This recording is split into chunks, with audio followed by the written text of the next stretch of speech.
Olá, bem-vindos a mais um Não Grites, Olha aos Vizinhos. Por enquanto, com algum silêncio em redor, só se ouvem uns passarinhos, mas a qualquer momento as obras aqui ao lado podem dar sinal de vida e vamos a ver se não nos incomodarão.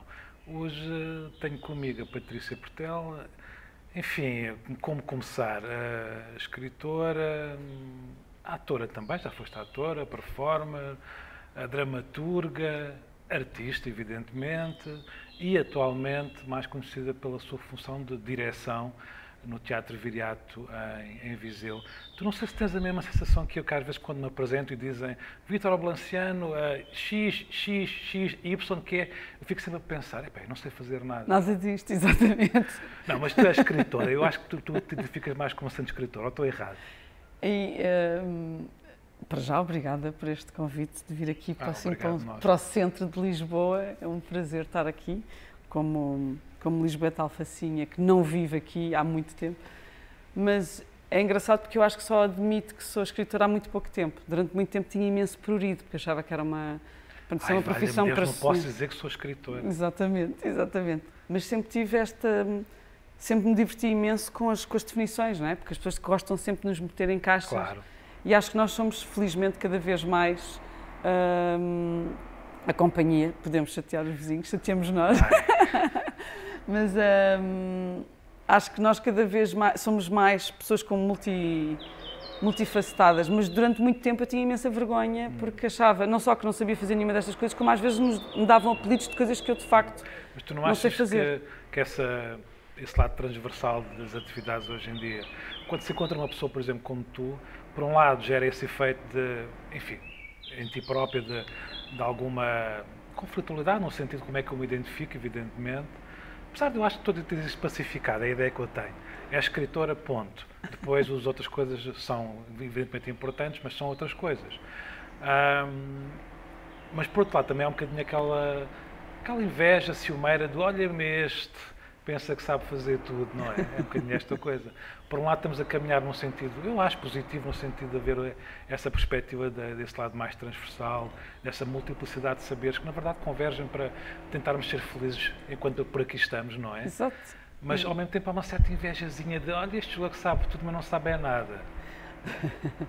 Eu acho que o que sempre me aconteceu muito, durante muito tempo, era que estava sempre com a sensação de estar no sítio errado. Porque quando, por exemplo, publicava um livro muito feliz, eu lembro-me exatamente da primeira vez que publiquei um livro e tinha ilustrações e um ilustre escritor disse-me devias era desenhar, que eu fui para casa muito feliz. E depois também estás noutro sítio a fazer peças e devias era publicar livros. E eu estava sempre no sítio errado. E acho que nós também somos cada vez mais a fazer diferentes coisas e também a assumir que a vida é transversal, não é? Não, a vida é pluridisciplinar, portanto, não é assim tão estranho nós fazermos coisas diferentes. Nós fazemos, eu não sei como é que, por exemplo, como é que tu fazes, mas eu escolho o meio depois de escolher o que é que eu quero dizer e não o contrário, ou seja, eu não faço, eu sempre achei estranho e agora lido com isso, aquelas pessoas que têm mesmo planos de fazer peças, ou de fazer obras, ou de fazer esculturas, ou de fazer um disco, que eu nunca me sinto a fazer uma coisa específica, sinto mais, tipo, agora estou aqui obcecada com comida, então faço um banquete, agora estou obcecada com jardins, faço uma instalação, ou seja, o próprio tema e o meio vão respondendo ao que é preciso. Sim, tem piada a dizer isso porque há disto tive uma conversa com um grande amigo meu, que a conversa começou com ele a dizer, bom, eu queria-te falar de como é que eu estou a programar os meus próximos 30 anos de vida. E eu fiquei assustadíssimo e quase meio em pânico, porque eu sou exatamente o contrário disso, precisamente. Exato. Se bem que, evidentemente, tem coisas boas e coisas más, evidentemente. Os dois lados, sim. Apesar de, enfim, estou aqui a fazer uma caricatura deste meu amigo, nem sequer vou dizer o nome, que eu ficaria chateadíssimo. Vai reconhecer. Mas sei que, na verdade, depois, durante o processo, ele é um bocado como tu, acho eu, que é um processo que acaba por interessar e é essa procura e essa... Claro que é importante, às vezes, ter objetivos, como é evidente, mas é muitas vezes o processo e o processo leva-nos por curvas que nós não prevíamos e é isso que é fascinante também. Mas sabes, não sei se... Para já lembraste-me de um amigo sobre o qual eu falei há pouco, quando nós estávamos aqui a montar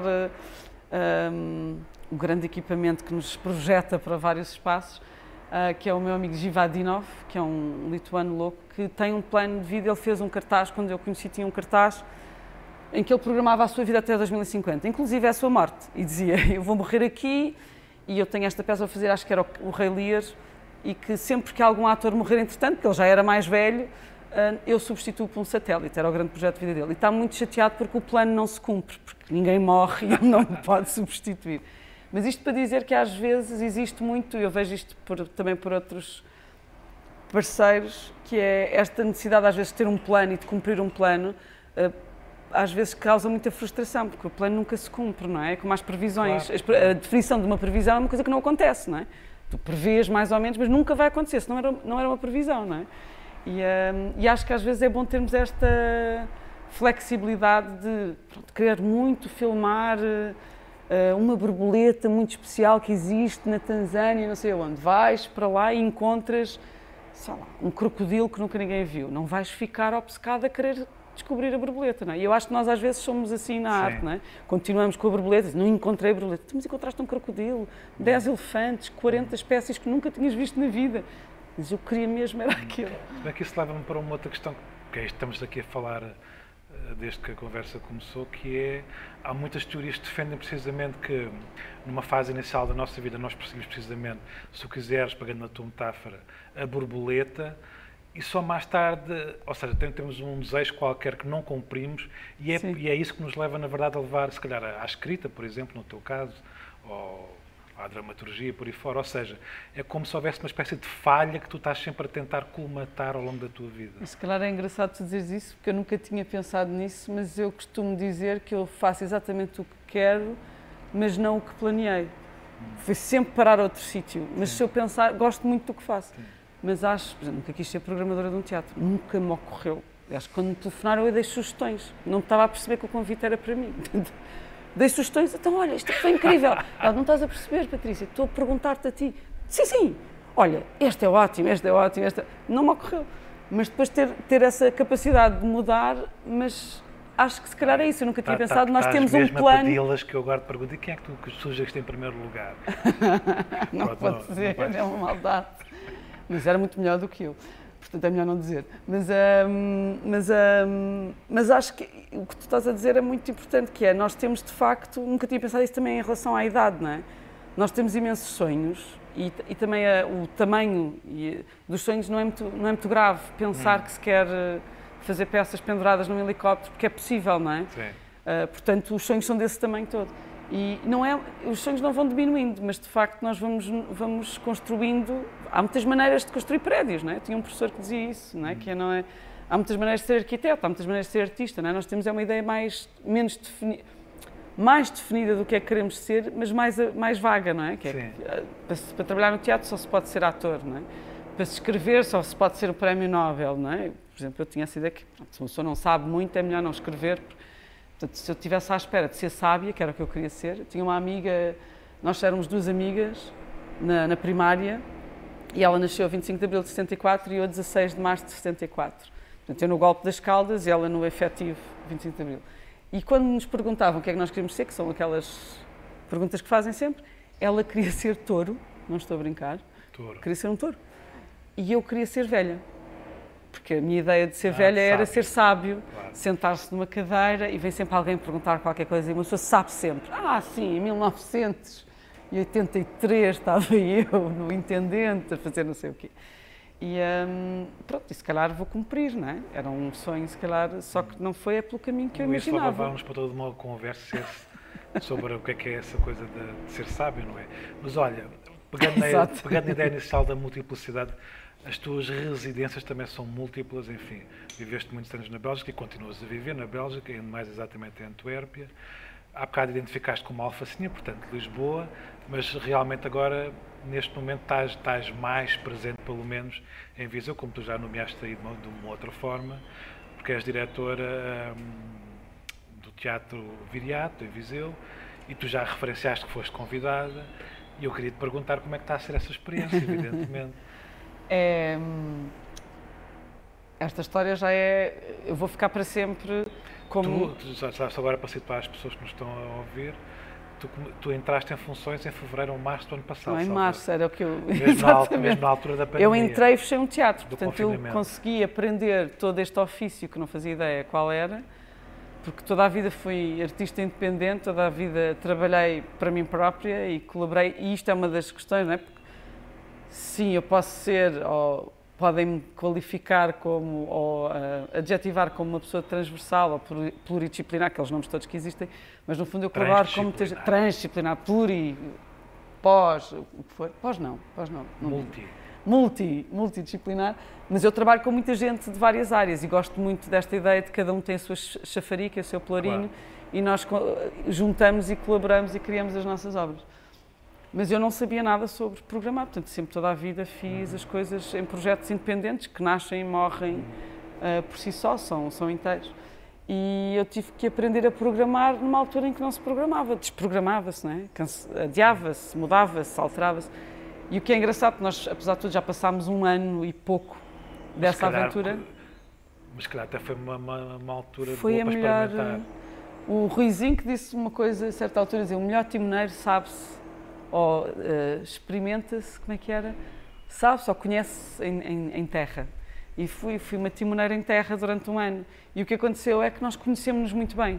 Porque nós começámos, não nos conhecíamos de lado nenhum. Quer dizer, eu conhecia a equipa de produção, a equipa técnica, uma grande parte da equipa eu conhecia. De outras visitas dos 50 artistas. E porque eu também trabalhei mas era do outro lado, conhecia do outro lado, não é? Portanto, não éramos desconhecidos, inteiramente desconhecidos, mas nunca tínhamos trabalhado juntos, não é? Então começamos por trabalhar à distância, começamos a trabalhar numa situação extrema, começamos a improvisar em conjunto, portanto isto é um namoro que agora não, pronto, agora estou agarrada. Esta história já não, a história daquele teatro já é minha e a minha história já passa por ali, não é? Pronto, mas claro que havia uma expectativa qualquer da tua parte, uma expectativa, enfim, não só ao que ias encontrar e até fora do âmbito do teatro, na cidade, digamos assim, e expectativas também pessoais. Achas que, passado este tempo todo, olha, precisamente voltando à conversa de há bocado das expectativas, do como é que nós nos projetamos nelas e como é que há desvios dessas expectativas, como é que tu estás a vivenciar a coisa? O que é que tu sentes passado este 1 ano e meio? Eu vou fazer uma confissão. Eu não fazia ideia onde é que me ia meter, só achei que era tão improvável que eu achei. Sim, Antuérpia, Viseu, aqui vou eu. E acho que também foi uma experiência tão inacreditável para tanta gente. E eu comecei com um fecho de um teatro que tornou-se... Eu não tive tempo sequer de pensar como é que iria ser. Eu tinha imensas ideias, imensos projetos, mas nem cheguei a sonhar muito alto, porque foi tudo assim muito rápido, não é? E não iria ser tão rápido, a própria situação precipitou-se. O que eu acho é que, passado 1 ano, o que me aconteceu agora há pouco tempo, abrimos o teatro novamente e este ano abrimos pela primeira vez há 2 semanas. Okay. Portanto, é preciso ter noção de que nós fizemos um aniversário da arte, que foi assim uma loucura, em que tínhamos para aí 20 artistas e convidámos todos para virem 3 dias mais cedo, porque o teatro fechava, e gravámos para poder lançar no 17 de janeiro, que é o dia, como se sabem, que a arte faz anos, não é? Como diria o Robert Filiu, e que foi absolutamente mágico, mas foram gravações dentro do teatro, com toda a disponibilidade da equipa, do material e tudo, foi mesmo muito bonito. E de resto temos continuado a ter residências, porque achei, pronto, lá está, se calhar é a minha costela artista que diz, não, the show must go on, mesmo no bastidor. Aliás, o bastidor é que tem que continuar a funcionar. Mas eu comovi-me agora há pouco tempo, quando percebi que finalmente tinha pessoas no foyer. E de repente pensei, espera, foi para isto que eu vim para aqui, porque me esqueci. Portanto, respondendo à expectativa, eu nem tive tempo de pensar que tinha perdido qualquer expectativa em relação ao espaço. Continuei naquela ideia da resistência, que continuámos todos, não é? De fazer, de resolver, de não deixar cair ninguém. Eu acho que fui mais psicóloga, garimpeira, timoneira, do que propriamente uma diretora artística. Fizemos de tudo. E de repente, quando vi o teatro encher, agora aqui há 2 semanas, comovi-me e pensei, tinha-me esquecido. Não me tinha esquecido, mas nós estamos tanto a lutar para uma coisa que deveria acontecer, que não acontece, não é? Que de repente até é chocante, tanta gente. Como é que se faz? E acho que é para isso. Olha, não sei, na minha fantasia, posso dizer assim, programar implica diversos movimentos, claro, diversas camadas que são mais ou menos paralelas. Por um lado, evidentemente, há pulsões tuas, desejos teus, de interrogar a ti própria, aos outros e ao mundo, a situação do mundo atual. E eu sei que isso existe, evidentemente, na forma como tu estás no mundo. da forma criativa como estás no mundo, mas também há essa dimensão que é saber auscultar o que é que se passa à sua volta, localmente, e interagindo com o global, nessa relação entre a realidade local e global. Como é que foi a tua primeira apreensão de Viseu? E a part... Sei lá, por exemplo, tu tiveste, quer dizer, ainda não tiveste essa vivência de irem pessoas ter contigo, com projetos, com ideias, que passam que possivelmente não eram as ideias que tu inicialmente tinhas pensado como sendo as mais, não só executivas, como mais estimulantes, eventualmente. Como é que tu geres todas essas múltiplas dimensões que implicam o programar, que é uma coisa, evidentemente, do foro artístico, mas também do foro humano, da relação humana? Claro. Eu ainda não sei, mas eu acho que um bom programador, daquilo que eu aprendi este ano, por variedíssimos motivos, e porque programar vai desde ouvir e conhecer novos projetos até eles até se conseguirem cumprir. E, portanto, há várias fases, não é? E, portanto, esperemos que esteja tudo bem. Estamos a ouvir uma ambulância. Pois, eu também pensei que não são boas notícias. Mas pode ser que sejam. Desculpa, interromper. Sim. Não, podia ser para... Se calhar salvam vidas, entretanto, enquanto nós conversamos e, portanto, é para uma boa... Estavas a falar em escutar, em ouvir o outro e eu, olha, estamos a ouvir. Sim, não fica... Exato. A parar para escutar. E esse movimento, como nós estamos a fazer aqui, é muito importante, porque às vezes esta obsessão dos teatros nesta ideia do The Show Must Go On, muitas vezes, pelo menos eu confrontei muito com esta ideia, porque também é muito, se calhar também sou muito eu, que é, não se pode evitar escutar o que é que se passa no mundo. E eu acho que já não se podia antes, mas agora fazer determinado tipo de peça ou determinado tipo de espetáculos não faz sentido e temos que, se passa uma ambulância, não é? Ou se metade de uma equipa está com Covid, como também já aconteceu, claro, temos que saber lidar com isso e não é só resolver para a coisa acontecer. É se calhar perceber que se calhar esta peça precisa de mais meses para acontecer mais tarde ou mais cedo. Mas acho que, sobretudo, temos que ser bons leitores, bons ouvintes e bons leitores. Não tem a ver connosco, não é? Tem a ver com ver o que é que existe, o que é proposto, ir à procura, porque normalmente também quem se oferece é quem tem mais à vontade, e como eu faço parte da equipa dos tímidos, tenho imenso respeito por aqueles que não mostram o seu trabalho e, portanto, é por isso que tenho algum carinho por ir procurar, porque acho que é um meio muito, e com todo o respeito por toda a gente, mas pode ser muito selvagem e quem grita mais alto consegue mais coisas. E neste meio, e neste ano, viu-se isso, e portanto eu também tive que lidar muito com os meus limites, não é? Não sou uma pessoa muito de força, sou uma pessoa mais de ter tempo e de escutar. Por outro lado, acho que é mesmo... a parte mais interessante é mesmo ser surpreendido. Portanto, não tanto pôr em prática o plano que se tinha, lá está, voltando à nossa conversa, o plano inicial, acho que já nem sei muito bem qual era, e acho que aquilo que depois nós vamos encontrar vai-nos dar pistas para outras combinações. Claro. Bonito. Estava a pensar numa outra coisa, que é se tu sentiste o peso da responsabilidade, falando de uma instituição pública, do dinheiro público, que é sempre aquela coisa que vem sempre ao de cima neste tipo de conversas quando se fala em programar. Estou-te a dizer isto para introduzir uma ideia que é, eu acho que ao longo de muitos anos em Portugal vingou, felizmente acho que isso se diluiu com o tempo, e tu poderás confirmar ou não, mas eu vi-me que tinha esta ideia de que programar era quase ter muito público, era chamar muito público, que é, paradoxalmente para mim, é quase uma espécie de existência do programar. É como se fôssemos programar, tivéssemos que fazer quase uma espécie de top da audiência, de ver o que é que as pessoas querem, que é esta ideia do que é que a pessoa quer. Na verdade, a maior parte das pessoas eu acho que não sabe o que é que quer. Isto é a minha ideia, e sem ser paternalista e arrogante. Claro, evidentemente.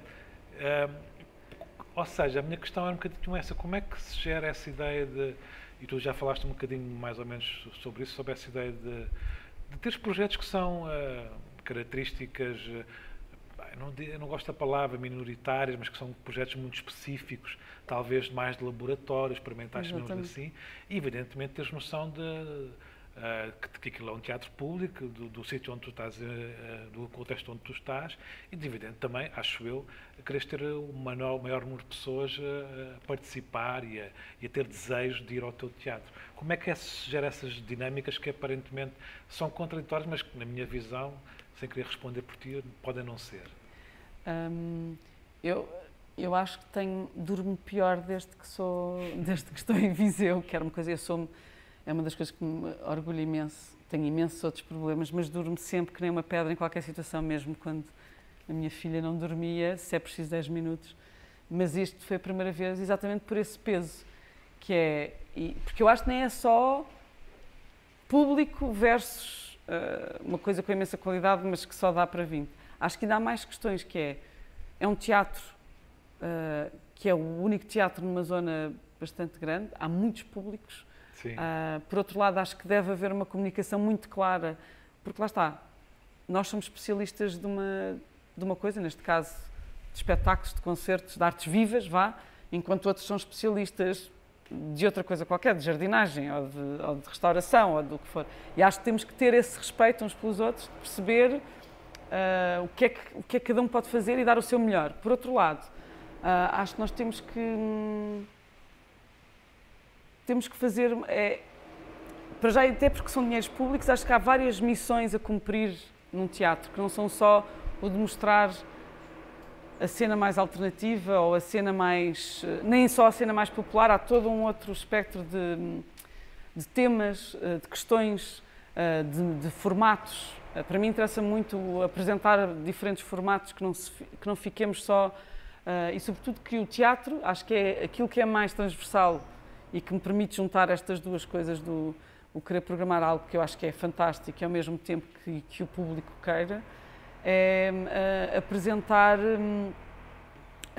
apresentar coisas que sejam, que queiram, que combinem muitas realidades e que comuniquem com muitas realidades. E eu acho que isso é mesmo o mais importante. Eu gostava que o teatro fosse um lugar também ele transversal, em que apresentasse não só uma área, e o teatro viria até conhecido por isso, portanto tem dança, tem teatro, tem circo, novo circo, tem todo o tipo de áreas, mas eu também queria que o teatro não fosse um lugar fechado. Era isso, que entretanto despistei-me assim a ouvir um ruído no meu próprio raciocínio, mas acho que o teatro não pode ser um lugar fechado, e acho que muitas vezes nós temos esta ideia de programar uma coisa que é para o público que lá entra, mas eu tenho muito, e se calhar porque comecei numa pandemia com o teatro fechado, portanto tive que ir à procura do espectador onde ele estava, porque ele não vinha ter comigo, tive eu que ir ter com ele, com o público. E acho que é muito importante que o teatro também saia fora do seu lugar de conforto, da sua caixinha, claro. E que vá não só literalmente para fora, para jardins, para outros espaços, que se encontre com a cidade, mas que também ouça a cidade, claro. E o que a cidade quer e deseja. E eu acho que no meio nós queremos todos a mesma coisa. Claro. Acho mesmo, mas acho que tem que haver muito cuidado e eu acho que era um bocadinho acelerada. Voltando às expectativas, eu acho que sou muito acelerada para o lugar que agora tenho e acho que percebi que tenho que ter outro ritmo. Não sei se já tiveste tempo, porque é preciso tempo, eu acho, de auscultar a cidade enquanto identidade criativa, transformadora, evidentemente também os polos culturais da cidade, os diferentes agentes, mas eu tenho esta ideia, que é uma ideia possivelmente romântica e é puramente subjetiva da minha parte, mas eu acho que, e vou dizer isto assim de uma forma quase meio estapafúrdia, passa a expressão, que é que nos próximos anos em Portugal há uma grande possibilidade de meios como Viseu, Braga, Guimarães, Ponta Delgada nos Açores, enfim, uma série de sítios que eu acho que nos últimos anos foram preparando massa crítica e foram preparando acontecimentos que eu acho que têm uma dimensão muito mais cosmopolita do que aquilo que acontece em Lisboa e do Porto, eu acho. Por exemplo, eu acho que o Festival Walk and Talk que acontece na Ponta Delgada é dos acontecimentos mais incríveis que acontecem em Portugal nos últimos anos, não tenho dúvidas nenhumas em relação a isso. Eu concordo. E possivelmente a história da pandemia, enfim, pode ser um propulsor de uma maior apetência por essas cidades médias, tal como pode acontecer um bocadinho em Évora, por razões que também estou a pensar aqui de repente. Então, há um potencial até estas cidades médias que eu acho que ainda não foi totalmente explorado, e só isso já é fantástico, ou seja, há uma possibilidade de alargar esse potencial muito mais do que as cidades como Lisboa e do Porto, onde apesar de tudo esse potencial aparentemente pode estar mais esgotado, E há um potencial aí realmente para explorar. Claro que a cultura per si, não, como tu bem sabes, não resolverá nada. Por exemplo, acho incrível como é que uma cidade como Viseu ainda não tem comboio. Como é que é possível? Aliás, eu acho que o meu grande objetivo é que o comboio venha até ao teatro. Portanto, evidentemente, Viseu só será uma cidade culturalmente relevante se tiver comboio, como é evidente. Eu acho que nós devemos voltar. E essa discussão está levantada, atenção, para voltar a ter, porque não se percebe como é que retiraram dali a via férrea. E um dos meus grandes objetivos, eu a sonhar, era ligar, porque são 19 horas, de Mangualde para Antuérpia, são 19 horas e é noturno. Portanto, eu também tinha este plano fantástico de juntar tudo. E nós também temos que começar a andar mais de comboio, mesmo nas internacionalizações dos artistas, porque não é assim tão difícil, porque entre ir de Paris para o Porto, para depois apanhar e se não se for de Paris, não é? Porque se é de Toulouse e vai-se voar até não sei onde, perdem-se as mesmas horas do que se apanhar um comboio, tenho a certeza absoluta. Mas para além disso, eu acho que o Teatro Viriato tem uma pérola. Foi uma das razões porque eu disse que sim. Pensei, quero um bolo de anos com uma cereja, com tudo. O que é que se passa? Uma pérola, quase o espaço físico? Uma pérola. Está bem, mas estás a falar de tudo, do projeto. Estou a falar do projeto. E que defende. Sim. É um projeto que tem 20 anos, que foi iniciado pela Companhia Paulo Ribeiro, que foi extremamente radical na altura. E na altura foi durante muito tempo isolado, não é? Hoje já não se pode dizer que seja assim, mas foi um projeto isolado e que foi construído à custa de muito da cidade. Uma das coisas muito bonitas que já deu para perceber, para já eu fui muito adotada pela cidade. E depois basta ir beber café a qualquer sítio, toda a gente tem uma história com o Teatro Viriato. Ou porque sempre foi muito atento à programação, sim, ou porque ajudou a construir, ou porque se lembra da construção, tudo. E isso ou seja, há um carinho enorme pelo teatro. Por outro lado, é um espaço com condições e com imensa... Por exemplo, nós temos público, eu costumo dizer, nós temos público, que é uma coisa que aqui às vezes em Lisboa, se me permitem fazer a crítica, qual alfacinha, armada em carapau de corrida, mas o público existe, é mesmo público. Sardinha assada. Sardinha assada, exatamente. Peço desculpa, já estou há demasiado tempo fora. Mas não, é público que segue os artistas, que está interessado em saber mais sobre os mesmos, que compra bilhetes para uma época, para uma temporada. Há menos comunidade artística. Há uma relação de confiança com a instituição. Há uma grande relação de confiança e que deve ser aumentada. Acho que tem um espectro muito específico e acho que neste momento pode perfeitamente abrir para muitas outras áreas e para estes lugares mais híbridos que eu acho indispensáveis. E depois, pronto, eu como artista independente, que teve que sempre fazer tudo com a ficha emprestada a não sei quem e a câmara emprestada a não sei de onde e só entre a meia-noite e as 5 da manhã, como por exemplo na primeira peça que nós fizemos foi no Mercado da Ribeira, enquanto o Mercado da Ribeira era Mercado da Ribeira, e ensaiávamos entre as 11h30 e as 5, que era quando... Era o espaço que estava livre, não é? E de repente ter um teatro com uma equipa, com material, E isso viu-se durante a pandemia porque permitiu-nos dar imensas condições para que se criassem muitas coisas. E criar um espaço onde os artistas sentem que podem ir para lá, os artistas de lá podem ir para lá construir obras, esse é o meu grande objetivo. E essa era uma das expectativas. Olha, e tu também és uma artista, pá. Como é que tu tens tempo agora para criar? Pelos vistos tens, claro, acabaste de lançar este livro. Esse foi escrito antes. Não há muito tempo e é uma luta, mas acho que é saudável. Acho que também me põe muitas questões éticas. Pois, claro, estás do outro lado neste momento. Ouço muita coisa, sei de muita coisa, põe mesmo muitas questões éticas que ainda não consegui resolver, mas vou fazendo a minha coisa. Há pouco tempo estreiei um filme, Reconciliação, com... Este tipo de projetos acho que fazem sentido com um dramaturgo paulistano, que é um projeto que eu adoro e que vai continuar naquele formato que eu gosto sempre.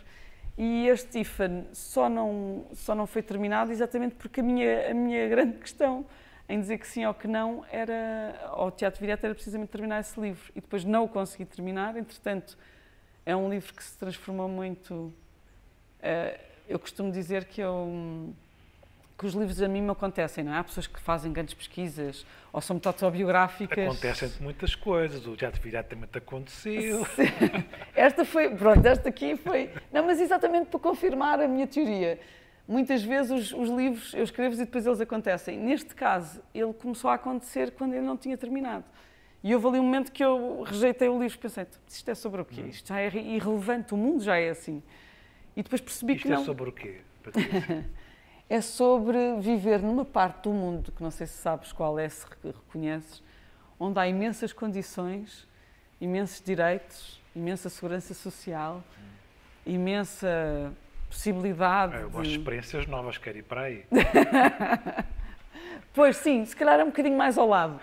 Mas com essas condições todas e as pessoas não conseguem nem só fazê-las funcionar, como não conseguem ser felizes com essas mesmas condições.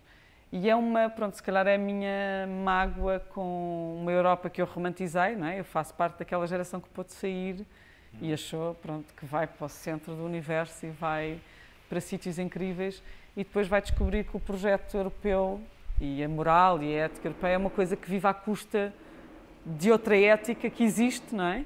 E que eu acho que nós temos, e tu falas muito disso nas tuas crónicas, não é? Que é, por exemplo, há pouco tempo tinhas uma crónica que eu acho muito pertinente, que é nós só para sermos decentes, não conseguimos ter um trabalho neste momento que pague só as contas, não é? E, portanto, que mundo é este em que nós tínhamos tudo para ser felizes e para ter condições para toda a gente e continuamos a não conseguir fazê-lo? E então é uma Mas eu não sei se concordas comigo, eu arriscaria que talvez concordes, porque uma vez vi uma entrevista em que falavas disso, que, não sei, de alguma forma para mim o 25 de Abril foi a entrada de Portugal na Europa. Esta ideia de uma data marcante, eu acho, eu não estou a dizer isto porque não vivi o 25 de Abril, quer dizer, vivi, tinha acabado de nascer praticamente, não é? E a Europa, para mim, representava assim um ideal qualquer, romântico, como tu há pouco dizias, que era uma ideia de esperança, precisamente. E claro que houve imensos escolhas pelo caminho, pronto. A Europa tornou-se, percebemos nós, uma entidade super burocrática e cinzentona, e, para não dizer sombria, mas eu continuo com esperança. Mas eu continuo a defender a causa, completamente, e por isso é que eu acho que nós, porque também, a grande invenção da autocrítica também é uma atitude muito europeia. Mas eu acho que é importante nós termos coragem de também assumir que a nossa ética vive muito à custa de fechar os olhos a imensa coisa, não é? Completamente. E é muito... Que é um projeto inacabado, ou sempre em construção, e com avanço e recuos tremendos. Com muitos recuos nos últimos tempos. Com muitos recuos nos últimos tempos. Se bem que me parece que também... Assim, a história da pandemia serve para falarmos de muitas coisas e às vezes é um bocadinho um saco vazio, eu acho. Mas de alguma forma, o momento da pandemia serviu para mostrar, não necessariamente que isso signifique que daqui para a frente isso se vai concretizar, mas há uma interdependência entre pessoas, entre países, entre continentes, enfim. A pandemia também serviu para mostrar isso. Tu achas que vão sair daqui alguns ensinamentos para o futuro? Acho que eu diria que até ficou escancarado. Acho que o que acontece neste momento é que nós, se não admitimos que de facto percebemos exatamente o que é que estamos a fazer, acho que somos todos uma porcaria mesmo. Acho que chegamos a uma situação em que é tão óbvio, e o livro é sobre isso, o hífen é o tracinho entre duas palavras que transforma as duas palavras noutra, não é? E eu acho que nós somos todos ífanes, nós somos todos ifanados, nós não somos só nós, não é? Nós vivemos num século que quis muito, e o epítete da ideia europeia é esta ideia do indivíduo, não é? A ideia de uma coisa que se pode concentrar numa definição única e que se conhece em todas as arestas. A ideia científica também é essa, quando a própria ciência já provou que há buracos quânticos para onde nós podemos cair e dos quais não regressar.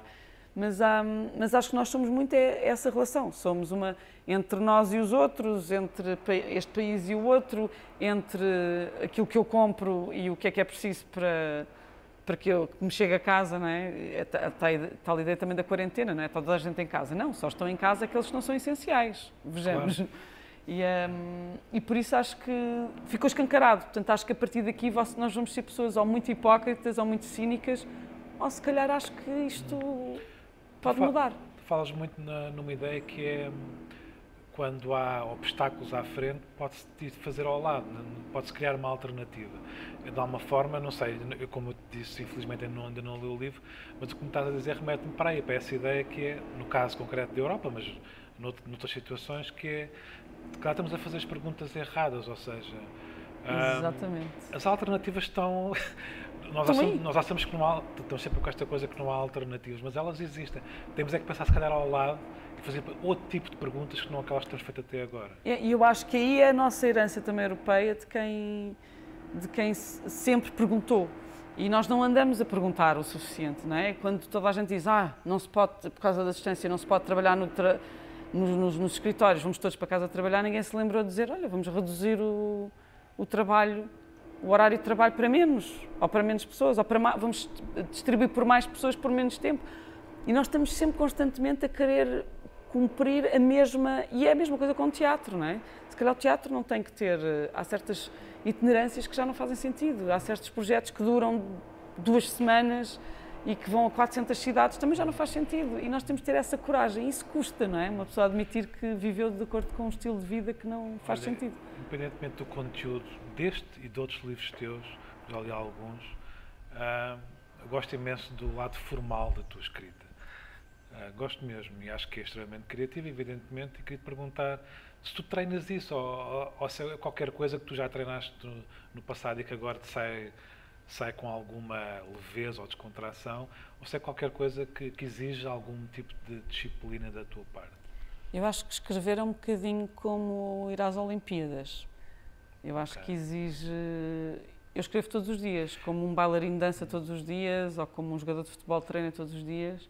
Eu escrevo todos os dias, e não só para cumprir uma função, mas para escrever. Para te organizares também. Para me organizar, para pensar, para ir evoluir, para descobrir coisas que eu não sei, porque eu acho que escrever não é sobre o que nós... Lá está, eu também não tenho um plano. Eu não queria escrever sobre isto quando escrevi, mas aconteceu-me. E a certa altura, eu não sei se tu também tens isso a escrever, que é, o texto às vezes leva-nos para sítios e nós temos que ter essa honestidade de Sim, mas seguir. há sempre um ponto de partida que pode ser depois pervertido ou de formas muito diferentes. Mas costuma haver um ponto de partida que depois pode ser confirmado ou não, digamos assim. Sim, mas eu acho que, acho que há sempre uma pergunta, lá está, mais até do que... Mas também às vezes começa a escrever sem saber o que é que exatamente, na verdade. Sim, eu não tenho muito, é uma coisa muito, é como descascar batatas, é uma coisa para mim neste momento, que é uma coisa que eu aprecio de todas as áreas, e aí se calhar vou-te dizer que sim, agora passado queria dizer que não, mas vou-te dizer que sim, que se calhar todos os ofícios, o de escrever é o que mais me preenche, mas também o que mais o que eu sei fazer melhor. E não digo isto com nenhuma arrogância, mas é mesmo, tem a ver com o hábito, com a escrita, mas porque também já nado bem, já nado com rapidez dentro da minha própria linguagem, à qual eu só cheguei há muito pouco tempo, acho que só cheguei com os dias úteis. Mas vem muito também, acho que vem de não ter aprendido a escrever. E só me ocorreu isto há pouco tempo, vem exatamente do mundo pluridisciplinar. Eu acho que se eu não tivesse formação, a minha formação é de cenografia, sou cenógrafa de formação, e acho que escrevo como quem vê e como quem esculpe qualquer coisa. E eu acho que isso é o que defende... Mas há sempre um lado muito reflexivo na tua escrita, muito de interrogação, de alguma forma. Não sei se estou a ser correto na minha formulação. Não sei. Eu uma vez eu lembro-te de ter ouvido uma entrevista tua, ou lido, em que tu falavas sobre a Margaride Torrás. Eu de ter ficado surpreendido. Margaride Torrás. Do ponto de vista formal até consigo perceber que possa haver algum tipo de influência, mas a Margaride Torrás era uma tipa... Pronto, a obsessão dela era o amor, não é? Pronto. Eu li na minha adolescência, e digo isto sem ser pejorativo, tipo, é uma literatura de adolescência, não é isso que eu estou a dizer, mas foi importante. Eu gostava imenso da Torrás, na determinada fase da minha vida, mas aquilo era uma obsessão pelo amor, por ela, pelas relações dela, enfim. Eu, na tua escrita, não sinto nada disso, ou seja, os conteúdos vão se transfigurando, é isso que eu sinto. Mas há ali uma identidade no lado formal da tua escrita. Não. Agora baralhaste-me com a do Raço, mas não é a minha... Não, mas eu percebo o que é que tu dizes. Mas para já há túneis subterrâneos que ainda não vieram ao de cima. Por outro lado, acho que tem a ver com, se calhar tem a ver com o destino dos tímidos e dos, por muito que as pessoas conhecem-me do lado, claro, que é público e que é social, portanto às vezes é difícil imaginar que é uma pessoa que está sempre quietinha a fazer perguntas lá para si própria. Minha mãe dizia que a minha fase dos porquês, eu nunca perguntava porquê, só dizia, é esquisito. E depois ia para o meu quarto desenhar, escrever e pensar na vida. E se calhar vem daí, desse lado de perguntar, porque eu sou muito lenta. E ainda hoje vinha em conversa com uma amiga, vinha a falar, a dizer, lá estou eu, encontrei-me numa situação em que disseram uma série de coisas com as quais eu não concordava e eu só raciocinei, porque é que só descobri que não concordava depois de já me ter ido embora da conversa e depois de já ser completamente inútil discordar. E então dizia, mas é sempre esta coisa de não perceber, estou só um bocado incomodada. Isso acontece-me imenso. Acontece-me imenso. E eu acho que a escrita dá-me essa liberdade de, pronto, eu aqui vou dizer o que é que eu acho, ali perdi a oportunidade. Okay. E não consegui dizer nada e até legitimei uma coisa que de facto não acho bem, mas na altura não percebia o que é que não achava. Depois escreves sobre a nossa conversa. Exato, por acaso, não devia ter dito isto. Mas eu também gosto muito desta espontaneidade, por exemplo, eu gosto muito da conversa. Sim. Por exemplo, se calhar não tem a ver com o IFAN, mas também tem, que é... Mas isso é ótimo, porque, enfim, longe de mim estar a sugerir que isso vai acontecer hoje contigo, mas, por exemplo, a Aldina Duarte, com que eu falei aqui a semana passada, disse-me que saiu daqui e foi a pé até a casa, sempre a pensar e questionou-se imenso sobre a conversa, sobre o que é que podia ter acrescentado à conversa, de alguma forma. Mas essas são as boas conversas. Era também ia dizer que estavas a falar da Europa e achei curioso que a nossa grande referência é a entrada para a Europa, porque o filme que acabei de fazer é exatamente sobre 86, que é, tens o Collor de Mello no Brasil, tens a entrada na Europa aqui, isto ia ser, nós íamos ser incríveis, não é? Depois aquilo foi sempre a subir durante uns anos, não é? Ali uns 10 anos, e aquilo era melhor e mais coisas. Eu lembro-me que eu tive, há 20 anos atrás, tinha muito mais trabalho, muito mais tudo, do que agora. Portanto, é assim, quando uma só olha para a sua vida, não é? Para a linha de vida, pensa, isto é sempre a descer, está qualquer coisa não está bem. Mas era muito sobre essa promessa que depois não se cumpre. Mas a peça, depois de ter tido muitas voltas, acabou numa conversa, precisamente, onde toda a gente questiona e acaba por se contradizer no final em relação àquilo que queria perguntar. Então, uma das conversas sou eu com o Nicholas de Warren, que é um fenomenologista que eu gosto muito e com quem tenho grandes conversas, e acabamos exatamente a dizer o contrário um do outro e continuámos a conversar a conversa depois de a ter gravado, porque eu acho que e isto, por exemplo, foi acho que é uma das coisas mais importantes, seja num teatro, seja uma obra que não conversa e que não nos causa e que não nos faz dizer uma grande disparate, claro. não é uma obra interessante. Se nós agora aqui disséssemos coisas muito ótimas e todas muito fechadinhas, não é? Éramos políticos, não é? Não éramos pensadores, não é? Acho eu. E portanto, estávamos no sítio errado. Obrigado pela excelente conversa, pela boa conversa. Obrigada eu. Muito obrigada. E obrigado por terem estado aí desse lado.